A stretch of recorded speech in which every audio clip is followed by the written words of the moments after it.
অনুরোধ জানাবো এবং সবাইকে প্লিজ সবাই দাঁড়িয়ে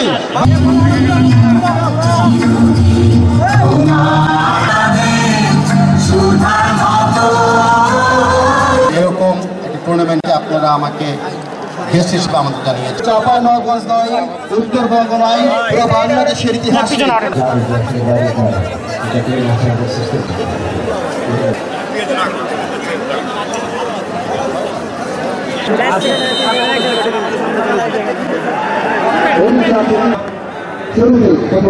চলমান বহিরাগত আদর্শ যুবক আক্রমণে নিয়ে প্রকৃতি সংগঠন নিয়ে আয়োজিত ছাত্র সমাজ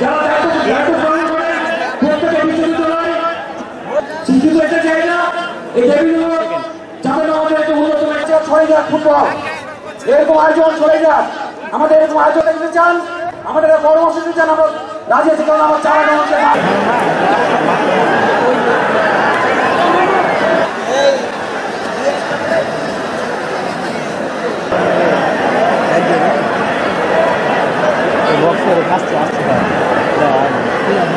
আপনাদের কাছে সময়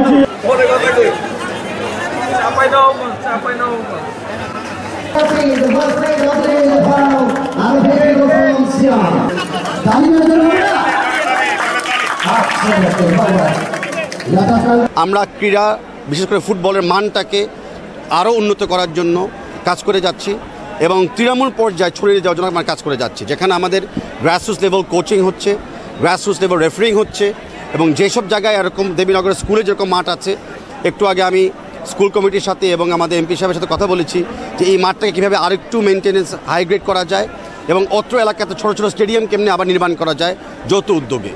লোকালাইজভাবেই যখন ফুটবলটা শুরু হয় তখন অটোমেটিক কেন্দ্রীয়ভাবে ছড়িয়ে যায়। ভালো ভালো প্লেয়ার তখন কেন্দ্রীয় টুর্নামেন্টে চলে যাবে। নারী এবং পুরুষের কথা আমি বলছি। ভালো ভালো স্পন্সর, আজকে এরকম উল্লেখ করতে হয় হোন্ডা মোটরসাইকেলদেরকে, তারাও এগিয়ে আসছে এরকম একটা লোকাল টুর্নামেন্টকে স্পন্সর করার জন্য। এভাবে আমি মনে করি যে ভালো ভালো ছোটো ছোটো টিম থেকে প্লেয়ারদেরকে নিয়ে আমরা কেন্দ্রীয় টুর্নামেন্টগুলো করব। কেন্দ্রীয় টুর্নামেন্ট থেকে আমরা ন্যাশনাল টুর্নামেন্টে চলে যাব। এটা হবে আমাদের ল্যাডার অ্যাপ্রোচ। আমি বিশ্বাস করি যে কোনো না কোনো একদিন এই চাঁপাইনবাবগঞ্জ মাটির থেকেও আগামী জাতীয় দলের প্লেয়ার আমরা বাছাই করে নিতে পারবো। দেখেন, আমি ফুটবল নিয়ে আছি, আমি কখনো আমার ফেডারেশনের বাইরে অন্য কোনো ফেডারেশন নিয়ে মন্তব্য করি না। তো আমি ফুটবল জগতেই এখন আছি, যেখানে আমি বুঝি, অন্য কিছু আমি জানি না। Thank you. আমি ফুটবল ফেডারেশনের পক্ষ থেকে বলতেছি যে তৃণমূলের খালি খেলোয়াড় না, তৃণমূলে যারা কোচেস আছে, সংগঠক আছেন এবং তৃণমূলে যারা রাজনৈতিক বৃন্দরা আছেন, সবারই অবদান আছে এই খেলাটাকে ছড়িয়ে নেওয়ার জন্য। সবারই অবদান আছে ভবিষ্যৎ প্লেয়ারদেরকে পাইপলাইন ক্রিয়েট করার জন্য।